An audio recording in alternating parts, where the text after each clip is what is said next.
अस्सलाम वालेकुम मेरे समझदार पाकिस्तानियों। मेरा नाम रेहान तारिक है और आप मेरा यूट्यूब चैनल और फेसबुक पेज देख रहे हैं। करोड़ हा दरूद आका दो जहां नबी मेहरबान मोहम्मद मुस्तफा सल्लल्लाहु अलैहि वसल्लम पर। इस दौर इस उम्मीद के साथ इस व्लॉग का आगाज करते हैं कि अल्लाह रब्बुल इज्जत इस मुल्क के फैसला साजों के दिलों में समझदार पाकिस्तानियों के लिए नरमी पैदा कर दे। एस्टैब्लिशमेंट के फॉर्मूला 4 पर जरदारी भारी पड़ गया है। दो आईनी उहदे ग्रैब करने के बाद अब दो मजीद उहदों पर नजरें जमाए बैठे हैं, जबकि मरियम नवाज शरीफ साहिबा और नवाज शरीफ को आउट करने का प्लान, ये खतरनाक प्लान कंसर्न क्वार्टर्स की जानिब से बना लिया गया है और धीरे धीरे स्लोली एंड ग्रेजुअली इस प्लान की एग्जीक्यूशन भी आपको आने वाले दिनों में होती हुई दिखाई देगी। इमरान खान यानी कैदी नंबर 804 की रिहाई नविश्ता दीवार है। आसिफ अली जरदारी इस सारे मामले को कैपिटलाइज करने के लिए कैसे तैयार है और मजीद किन दो ओहदों के लिए रास्ता तलाश किया जा रहा है, ये मामला आज के इस व्लॉग में टेकअप करेंगे। आज ही कप्तान की कॉल पर पूरे मुल्क में दमादम मस्त कलंदर है। जिस वक्त मैं आपसे मुखातिब हूं तो उस वक्त खन्ना पुल से 0 पॉइंट इस्लामाबाद की तरफ इस वक्त शुएब शाहीन और आमिर मुगल की क़यादत में पाकिस्तान तहरीक इंसाफ की रैली गामजन है, बावजूद इसके कि वफाकी दारुल हुकूमत में दफा 144 नाफिज है। इस्लामाबाद में क्या हो रहा है और इस्लामाबाद के हल्के इस वक्त क्या सोच विचार करें और इस्लामाबाद की हवा के अंदर इस वक्त क्या खबर गर्म है, खास तौर पे DG ISI lieutenant general Nadeem Anjum को लेकर एक बड़ी इंपॉर्टेंट खबर सामने आई है और ऐसे मौके पर आई है जब एक्सटेंशन की समरी की खबरें आउट हो चुकी थी। ये एक्सटेंशन वाला मामला क्या था, ये समरी किसकी थी, वो एयर चीफ मार्शल की एक्सटेंशन से मुतालिक जो समरी फ्लोट हुई थी, असल में अंदरूनी कहानी क्या निकली है, ये मामला भी आज के इस व्लॉग में आपके सामने रखेंगे। लेकिन उससे पहले मैं इंतहाई अदब से आपसे रिक्वेस्ट करता हूं कि अगर आपने हमारा चैनल सब्सक्राइब नहीं किया तो चैनल को सब्सक्राइब कर ले। अगर वीडियो पसंद आए तो लाइक और शेयर करना इसलिए मत भूलिएगा कि इससे हमारा मैसेज तक पहुंचता है। और अगर बेल आइकन प्रेस करेंगे तो ऐसी बहुत सारी वीडियोस आपकी निगाह से गुजरती रहेगी। मेरे समझदार पाकिस्तानियों, आज 4 बजे आसिफ अली जरदारी बतौर सदर मुमलिकत हल्फ उठाने जा रहे हैं और chief justice of Pakistan justice Qazi Faez Isa उनसे सदर के ओहदे का हल्फ लेंगे। एवान सदर में बराजमान आसिफ अली जरदारी जो 14वें सदर की हैसियत से आएंगे और दूसरी बार सदर मुंतखब होंगे। इस बार की सदारत जरा मुख्तलिफ होगी और इस बार की सदारत पहले से ज्यादा डाडी होगी। पाक फौज के सुप्रीम कमांडर होने जा रहे हैं आसिफ अली जरदारी। आसिफ अली जरदारी साहब की सरबराही के अंदर पाकिस्तान पीपल्स पार्टी क्या अचीव करेगी, एस्टैब्लिशमेंट को आसिफ अली जरदारी ने कैसे राम किया है, जरा इसका एक नक्शा मैं आपके सामने खींच कर रख देता हूं। देखिए, एक माहौल बनाया गया इंतखाबात से पहले और इंतखाबात के चंद घंटे बाद तक का। इंतखाबात से पहले यह माहौल था कि पाकिस्तान मुस्लिम लीग नून की जानिब हवाओं का रुख है। पाकिस्तान मुस्लिम लीग नून खुद ये कह रही थी कि साडी गल हो गई है, जिसका मतलब यह समझा जा रहा था कि एस्टैब्लिशमेंट की तमाम तर एयानत और सहूलत पाकिस्तान मुस्लिम लीग नून को हासिल है और पाकिस्तान पीपल्स पार्टी बावजूद इसके कि उसके लोग केयर टेकर सेटअप के अंदर मौजूद थे, ये बयानिया बना रही थी कि पाकिस्तान पीपल्स पार्टी को लेवल प्लेइंग फील्ड नहीं मिल रही। यानी एक तरफ से ये तासुर बनाया जा रहा था, पाकिस्तान मुस्लिम लीग नून के अपने लोग ये तासुर मजबूत कर रहे थे, ताकतवर कर रहे थे कि साडी गल हो गई है, जिससे तासुर मिलता कि एस्टैब्लिशमेंट के साथ बातचीत बिल्कुल दुरुस्त है, ठीक है, नवाज शरीफ साहब को रिलीफ इसी सिलसिले के का एक शाखसाना या कड़ी है।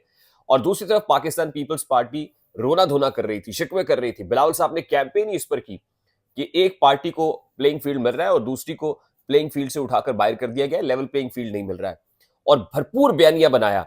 अल्टीमेटली जब इंतखाबी नताइज आना शुरू हुए तो फिर पाकिस्तान मुस्लिम लीग नून को पता चला कि साडी गल हो नहीं गई, साडे नाल हाथ हो गया है और मियां नवाज शरीफ साहब को जो विक्ट्री स्पीच करना थी वो किए बगैर जाती उमरा वापस चले गए। मियां नवाज शरीफ साहब का N15 मानसेरा से हारना, उसके बाद एक और इंपॉर्टेंट चीज आने वाले दिनों में होने जा रही है, जिससे पाकिस्तान मुस्लिम लीग नून को आहिस्ता आहिस्ता ये जो उकदा है अभी तक खुला नहीं है, वो खुलना शुरू हो जाएगा कि साडे नाल हाथ होया किवें। देखिए, अभी एक बयानिया बन रहा है और उस बयानिए को पाकिस्तान तहरीक इंसाफ यानी इस वक्त की ऑपोजिशन प्रमोट कर रही है। पहले पाकिस्तान पीपल्स पार्टी साथ थी, नून लीग पर ताक ताक के हमले कर रही थी, अब पाकिस्तान पीपल्स पार्टी साथ तो हो ली है, लेकिन बयानिया दूसरी तरफ से पाकिस्तान तहरीक इंसाफ की सुन्नी इत्तेहाद काउंसिल बना रही है कि इस इलेक्शन के अंदर धांधली नहीं धांधला हुआ है और चंद हल्के खोले जाएं।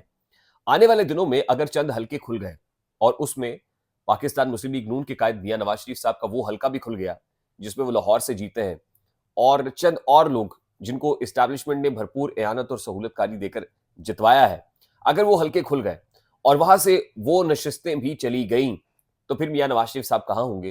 फिर मियां नवाज शरीफ कहीं और नहीं बल्कि हार्ले स्ट्रीट लंदन में अपना इलाज करा रहे होंगे, एवन फील्ड अपार्टमेंट्स में जाके फिर बैठ जाएंगे और वहीं जाकर गोशा नशीनी इख्तियार कर सकते हैं।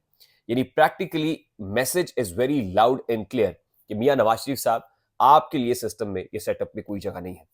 सेम गोज, सिग्नलिंग तो बड़ी स्ट्रांग है। मियां नवाज शरीफ साहब के साथ जो कुछ हुआ है 8 फरवरी और उसकी शाम के बाद से, उसके बाद सिग्नलिंग बड़ी स्ट्रांग है। अभी भी कैबिनेट के अंदर, मैं आपसे बार बार कह रहा हूं कि 123 नशस्तों के साथ पाकिस्तान मुस्लिम लीग नून मौजूद है। कैबिनेट बनाने का इख्तियार पीपल्स पार्टी ने नून लीग को दे रखा है, लेकिन कोई एक भी वजीर नून लीग अपनी मर्जी का लगा नहीं सकती। इवन इसहाक डार, जो पाकिस्तान मुस्लिम लीग नून में नवाज शरीफ के फ्रंटमैन समझे जाते हैं, उनको भी वजारत खजाना से हाथ धोना पड़ा है। यानी मियां नवाज शरीफ की एक चलने नहीं दी जा रही, ना मियां नवाज शरीफ साहब की सेंटर में चलने दी जा रही है, और ना ही पंजाब में उनकी साहबजादी को खुलकर खेलने का मौका दिया जाएगा। जिस वक्त पंजाब में वो वजीर आला नॉमिनेट हुई थी, तो मैंने आपको उसी वक्त बता दिया था कि पंजाब 12.5 करोड़ नफूस पर मुश्तमिल पाकिस्तान का सबसे बड़ा सूबा है।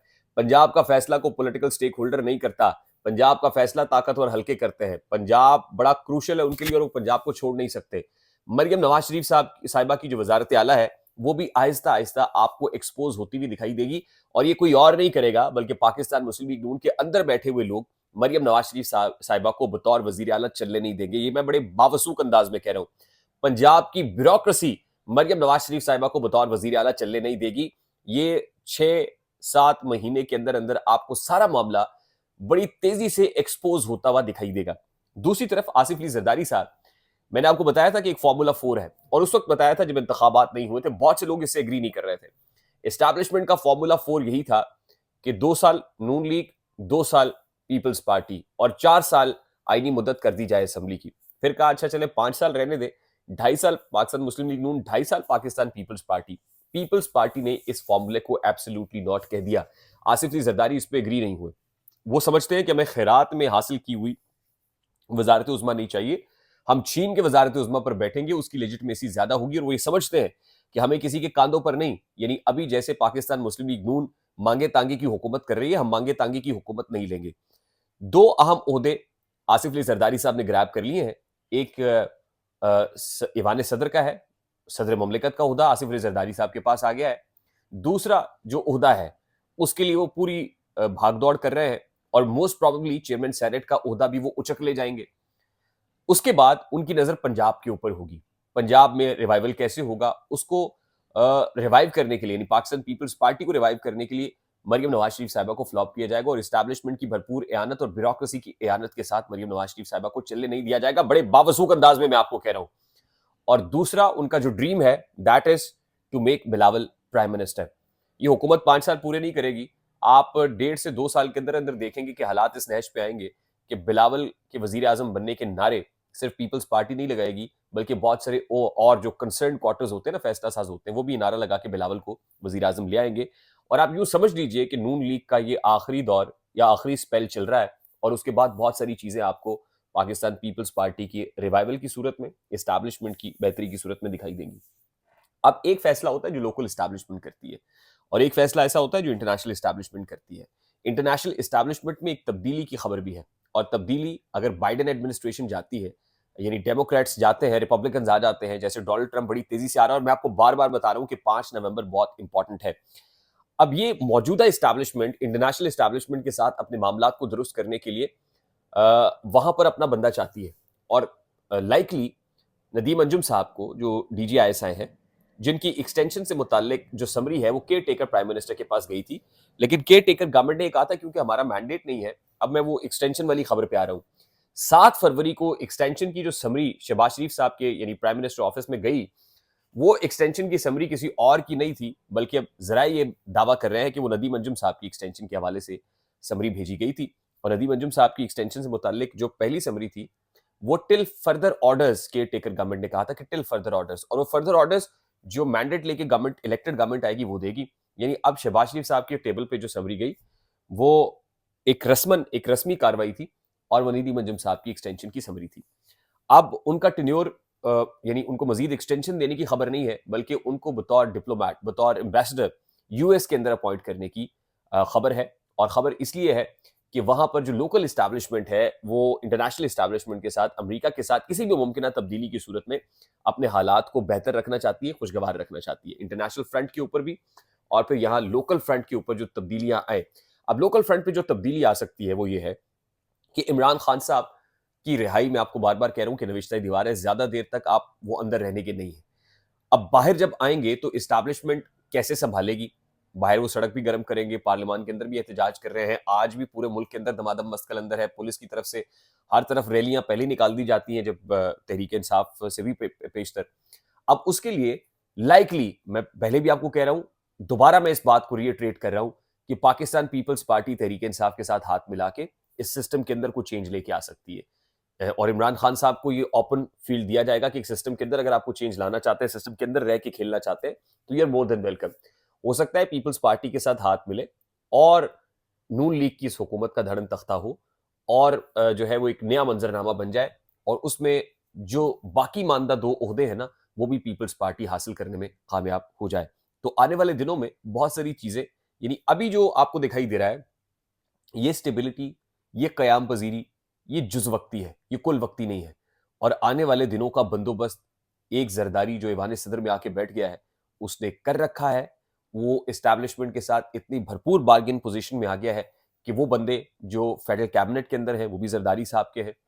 आ, वो लोग जो आने वाले दिनों में होंगे, वो भी जरदारी साहब के होंगे। मैं आईनी ओहदों की बात कर रहा हूं। और उसके बाद ऐसी भरपूर और तवाना फील्डिंग सेट की जाएगी कि किसी भी वक्त इस हुकूमत को, आई होप कि मेरी बात आप तक पहुंची होगी। पहुंच जाए तो वीडियो को लाइक और शेयर करना मत भूलिएगा। चैनल पे नए हैं तो चैनल को सब्सक्राइब कर दीजिएगा, बेल आइकन प्रेस करना भी मत भूलिएगा। मुझे रेहान तारिक को इजाजत दीजिए, अपना बहुत सारा ख्याल रखिएगा। अस्सलाम वालेकुम।